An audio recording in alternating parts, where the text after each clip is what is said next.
SIR ఇది already ఒకటి మరి డ్రాఫ్టింగ్ ఎంత పంపించారు.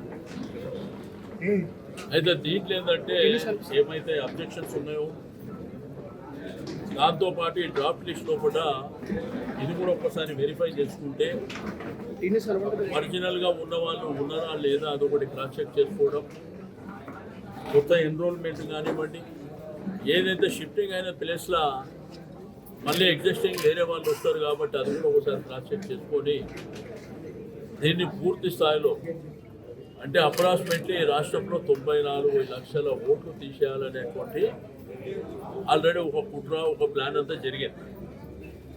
అయితే దీంట్లో అప్రమత్తంగా ఉండడానికి మనం కూడా ఇంటింటికి వెళ్ళి 50 ఇండ్లకు ఒక 4 చొప్పున మనం పోయి వెరిఫై చేసినట్టయితే మనం అడిగేదల్లా ఒరిజినల్గా నివాసము ఈ స్వతంత్ర భారతదేశంలో పుట్టినటువంటి ప్రతి ఒక్కరికి ఓటు హక్కు ఉన్న వారి ప్రతి ఒక్కరికి రైట్ కాబట్టి ఉన్న వాళ్ళని ఎట్టి పరిస్థితుల్లో తొలగించకుండా జాగ్రత్తలు తీసుకోవడం, చనిపోయిన వాళ్ళని డిలీట్ చేసుకోవడం. సరే కొంతమంది షిఫ్టింగ్ అంటే ఇక్కడి నుంచి షిఫ్ట్ అయ్యిండొచ్చు, మళ్ళీ అదే ప్లేస్లో వేరే ప్రాంతాల నుంచి వచ్చిన వాళ్ళు కూడా ఉంటారు.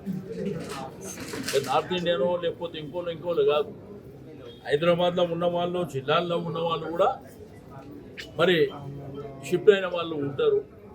దీన్ని చాలా జాగ్రత్తగా, ఎందుకంటే వచ్చే నెల 16వ తారీఖు నాడు లాస్ట్, అంతలోపు ఏంటంటే ఇవన్నీ క్రాస్ చెక్ చేసుకోవాలనేటువంటిది ఒకటి. ఇప్పటికి కూడా నేను కేంద్ర రాష్ట్ర ప్రభుత్వాలకు రిక్వెస్ట్ చేస్తున్నాను. కేంద్ర ప్రభుత్వం దగ్గర రాష్ట్ర ప్రభుత్వం దగ్గర మెకానిజం ఉంటుంది, మిషనరీ ఉంటుంది, మ్యాన్ పవర్ ఉంటుంది. కరెంటు బిల్లు కట్టకపోతే ఇంటికి వచ్చి కరెంటు కట్ చేస్తున్నారు, వాటర్ బిల్లు కట్టకపోతే ఇంటికి వచ్చి వాటర్ కట్ చేస్తున్నారు.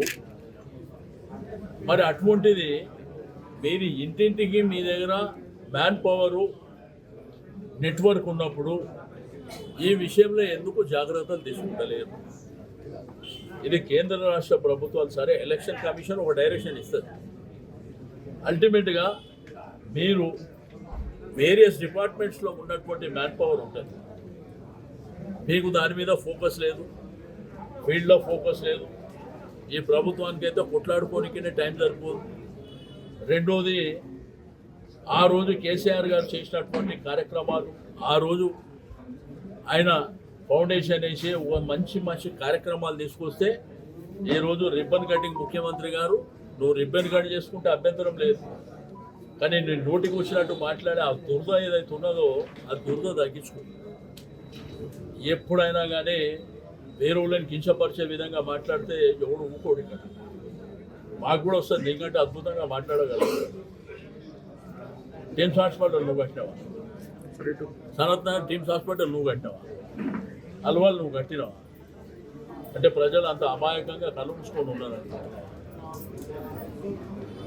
అమాయకంగా కాదు.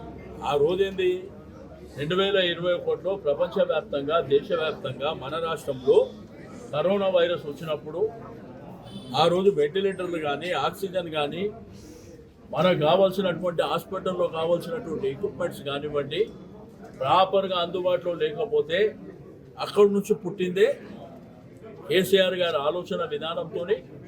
ఆ రోజు ఆయన హాస్పిటల్ కరోనాలో గాంధీకి విజిట్ చేసి ఆ తర్వాత క్యాబినెట్లో ఒక చర్చ జరిగింది. రేపు భవిష్యత్తులో ఇంకో డిసీజ్ వస్తే మన ప్రజలు ఏమైపోవాలనేటువంటి ఆలోచనతో పుట్టిందే ఈ టీమ్స్ హాస్పిటల్స్. హైదరాబాద్ 4 వైపులా 4 హాస్పిటల్ ఉండాలనేటువంటి ఆలోచనతో ఆ రోజు ఆయన క్యాబినెట్లో ఓకే చేసిన తర్వాత దాని ఫౌండేషన్ వేస్తే ఎంత స్పీడ్గా కన్స్ట్రక్షన్ జరిగిందో మీ మీడియా సాక్షి, ప్రజల సాక్షి. చార్మినార్ నేను కట్టినా, గోల్కొండ నేను కట్టినా, మా తాత కట్టినని మేము చెప్పలే. మీలాగా మంది పిల్లల్ని మా పిల్లలని చెప్పుకుంటలేము. అంతేగాని ఏడవాడతాడ పిట్ట కథలు. ఆ హాస్పిటల్ వెనుక మెంటల్ హాస్పిటల్ ఉంటుంది కాబట్టి ఆడపోయి అడుగుతాను, ఎవరు గుర్తుపట్టలేదు. సనత్ నగర్ ఎమ్మెల్యే బాగా మదం పడితే సనత్ నగర్ ఎమ్మెల్యే అని మాట్లాడుతుంది. ఓ సీనియారిటీ, ఒక వ్యక్తికి గౌరవం ఇచ్చే మర్యాద కూడా లేకపోతే ఇదే మాంకాళి జాతరకి ఇక్కడికి వస్తే మీ కళ్ళ ముంగట్లే రాష్ట్రానికి ఒక ముఖ్యమంత్రి అని గౌరవంగా రిసీవ్ చేసుకుంటాం. నేను నీళ్ళగా కాదు కదా 6 సార్లు ఎమ్మెల్యే గెలిచినాడు. రెండోది హాస్పిటల్లో ప్రాపర్ రిక్రూట్మెంట్ లేదు. నిన్న ధర్నా చేస్తారు, వాళ్ళకి జీతాలు ఇవ్వలేదని చెప్పి. ఎక్విప్మెంట్ కూడా లేదు. మీరు హరీబరీగా చేయవలసిన అవసరం కూడా లేకుండా చేసి అక్కడ హాస్పిటల్ ఇనాగ్రేషన్ అయినాక మీటింగ్లు ఎవరు ఉంటారండి? డాక్టర్లు ఉంటారు. డాక్టర్ల ముంగట నీ బూతు పరాన మాట్లాడాలా? ఇక్కడ ఒక స్కూల్ ఇనాగ్రేషన్లో ఎవరు ఉంటారు? స్కూల్ పిల్లలు ఉంటారు. ఆడ నీ బూతు పురాణం. మొన్న జ్యోతిరావు పులే, సావిత్రిబాయి పులే స్టాచ్యూల ఇనాగ్రేషన్, ఆ పీసీ రెసిడెన్షియల్ పిల్లల ముంగట పిలిచి ఆడ బూతు పురాణాలు. నేనేమంటున్నా, ఇది నీకు మంచిది కాదు. బాధ్యతగా మాట్లాడు. ఈ రాష్ట్రానికి ముఖ్యమంత్రి. ఈ 22A అంటే ఏం జరుగుతుంది ఈ రాష్ట్రం లోపల? ముఖ్యమంత్రి గారికి ఏం తెలియదంట.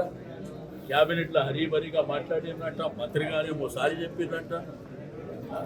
అంటే మీ దోపిడీ వ్యవస్థ 7-8 నెలల నుంచి 22Aలో ఉన్నటువంటి వాళ్ళని ఆ ప్రియారిటీ లిస్టు తీసి వాళ్ళని పిలిపించి 30%, 40% బెదిరించి వసూలు చేస్తుంది.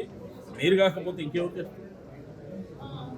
ఇప్పుడు నంగనాచ్ కబుర్లు చెప్పనీకి మాకు తెలియదు, అది పొరపాటు జరిగింది. ఇట్లా జరుగుతుంది. తాతలు ముత్తాతల నుంచి తండ్రులు లేకపోతే కష్టపడి చంపుకోడి ఉన్నటువంటి భూముల మీద మీ హక్కు ఏముంది? ఎవడిచ్చాడు మీకు హక్కు? నీవు ప్రభుత్వ భూములలో ప్రొవిషన్ పెట్టుకుంటే ఎవరికి అభ్యంతరం లేదు. అంతేగాని ప్రైవేట్ వ్యక్తులు ప్రైవేట్ ప్రాపర్టీలని మీ తాత జాగీర్లాగా మీరు బార్గెనింగ్ చేసి మీకు 30%, 40% డిమాండ్తో ఏమని చెప్పి బెదిరిస్తారా? ఏమనుకుంటారు మీరు? అది మాట్లాడితే శూద్ర పూజలు అంటే రాష్ట్ర ముఖ్యమంత్రి గారే మాట్లాడితే ఇంక అంతకంటే దిగజారుడు ఇంకేమన్నా ఉంటుందా? అంటే శూద్ర పూజలు ఇట్లా నిజంగా శూద్ర పూజలతోని వానలు రావు, శూద్ర పూజలతోని రాష్ట్రం ఆభాస్ పాలవుతుంది. ఇటువంటివి ఉంటే అసలు మనుషులు బతుకుతారా? ఎందుకంటే నాకు ఈ ప్రభుత్వం మీద ఇష్టం లేదు. ఈ ప్రభుత్వం పడిపోవాలని నేను మొక్కుతా. అవుతుందా? జరుగుతుందా? కాబట్టి ఇంత అమాయకంగా ఏది పడితే అది పిచ్చి పిచ్చి మాటలు మాట్లాడి అది బాధ్యత అనిపిస్తుంది. బాధ్యత కూడా నేను పోను, నాకు ఇష్టం లేదు. ఆడపోయి బూతు పురాణం బూతు ఇవన్నీ ఇదేంత ఓపిక నాకు లేదు. నేనేమంటే ప్రభుత్వం అన్నప్పుడు ఒక రాష్ట్ర ముఖ్యమంత్రి అయినా మంత్రులైనా ప్రభుత్వ కార్యక్రమాలు పోయినప్పుడు ఆ ప్రభుత్వ కార్యక్రమం గురించి మాట్లాడాలి. అది అఫీషియల్ మీటింగ్, అఫీషియల్ ప్రోగ్రామ్. రాజకీయాలు అక్కడ మాట్లాడదు. ఈయన ఏడువైనా అదే భూతు పురాణం తప్ప వేరేదేం లేదు. అరే ఆడ మొన్న హాస్పిటల్ పోయి మాట్లాడవలసిన అవసరం ఉందా? నేనేమంటున్నా, ఒకవేళ కేసీఆర్ గారి ఆధ్వర్యంలో ఆ రోజే దానికి ఫౌండేషన్ వేసి ఆ బిల్డింగ్లు ఈ గవర్నమెంట్ రాకముందే ఆ స్థాయికి రాకపోతే నువ్వు దేనికంటే దానికి సిద్ధం. ప్రజలు సాక్ష్యం, మీడియా సాక్ష్యం, స్థానికంగా నివాసం ఉన్న వాళ్ళు సాక్ష్యం, ఆ ఏరియాలో తిరిగే వాళ్ళు సాక్ష్యం. అంతేగాని నేను కట్టించినట్టు ఓకే, నీకు ప్రభుత్వం ముందు ఇనాగ్రేషన్ చేసుకో, మనకేం అభ్యంతరం లేదు. ఎందుకంటే ఎవరు ప్రభుత్వం ఉంటే వాళ్ళు చేసుకోవాలి, అది ప్రోటోకాల్. అంతేగాని నేనే కట్టినా, సెక్రటరేట్ నువ్వే కట్టిను, కమాండ్ కంట్రోల్ నువ్వే కట్టిను, జిల్లాకు ఒక కలెక్టరేట్ నువ్వే కట్టిను, జిల్లాకు ఒక మెడికల్ కాలేజ్ నువ్వే కట్టిను, అన్నీ నువ్వే చేసినావు. 10 ఏళ్ళనంటే ఇనాగ్రేషన్ మేమంటే ఎందుకు చేయలేదంటే రిబిన్ కటింగ్. 22 నాడు ముహూర్తం పెడితే బిల్డింగ్లు తయారైన తర్వాత కదా ఎవడో చేస్తాడు. ఇంత అమాయకంగా మాట్లాడితే ఏం మాట మనం మాట్లాడగలుగుతాం? అంటే ఫౌండేషన్ రోజే రిబిన్ కట్ చేస్తాడు ఎవడ?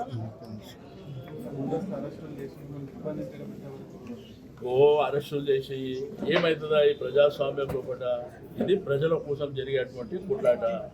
ప్రతిపక్ష పార్టీగా మా పాత్ర ఏంది? అధికార పక్షంగా వాళ్ళ పాత్ర వాళ్ళు చేసుకుంటారు. ప్రతిపక్షంగా మా పాత్ర ఏంది? అదే మేము పాటించవలసినటువంటి అవసరం ఉంటుంది. ఇక నిర్బంధాలు చేస్తాం, అరెస్టులు చేస్తాం, చెయ్యి. అల్టిమేట్గా ఏంది? ప్రజలు ఉన్నారు, ప్రజలు చూస్తూ చాలానంట ప్రజాపాలన అంటే ఈ 3 ఏళ్ళల్లో 2 సంవత్సరాల్లో 9 మాసాలలో చాలా అద్భుతాలు చేసేదంట. కళ్యాణ లక్ష్మి ఏమైంది, షాదీ ముబారక్ ఏమైంది, 2500 ఇస్తానో ఏమైంది, తులం బంగారం ఇస్తానో ఏమైంది, స్కూటీలు ఇస్తానో ఏమైంది, జాబ్ క్యాలెండర్ ప్రకటిస్తానో ఏమైంది, ఇందిరమ్మ ఇల్లు అంట. మీకు ఇంకా విచిత్రం, ఫస్ట్ ఫేజ్ అయిపోయిందంట, సెకండ్ ఫేజ్ అయిపోయిందంట, సెకండ్ ఫేజ్ అంట. హైదరాబాద్లో అంట మేము ఇల్లు కట్టలేదంటే ఇల్లు వచ్చి కడుతున్నారంట. 3 ఏళ్ళు అయితే ఎడగట్టి చూపిస్తారా?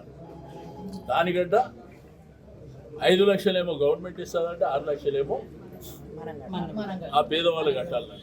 10 లక్షలు డిక్లేర్ చేశారు, 10,000 రూపాయలేమో.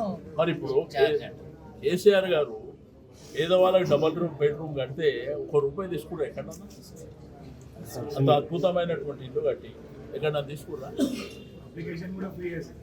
కాబట్టి అన్ని అబద్ధాల పోరు మాటలు, బూతు మాటలు తప్ప మీరు చేసిందే. నేను ఇప్పటికైనా చెప్తున్నా, మీరు బాధ్యతగా మాట్లాడండి. మీరు బాధ్యతలు మరిచి మీ ఇష్టం ఉన్నట్టు మాట్లాడితే మాకు కూడా నోరు ఉంది, మీకంటే ఎక్కువ మాట్లాడగలరు.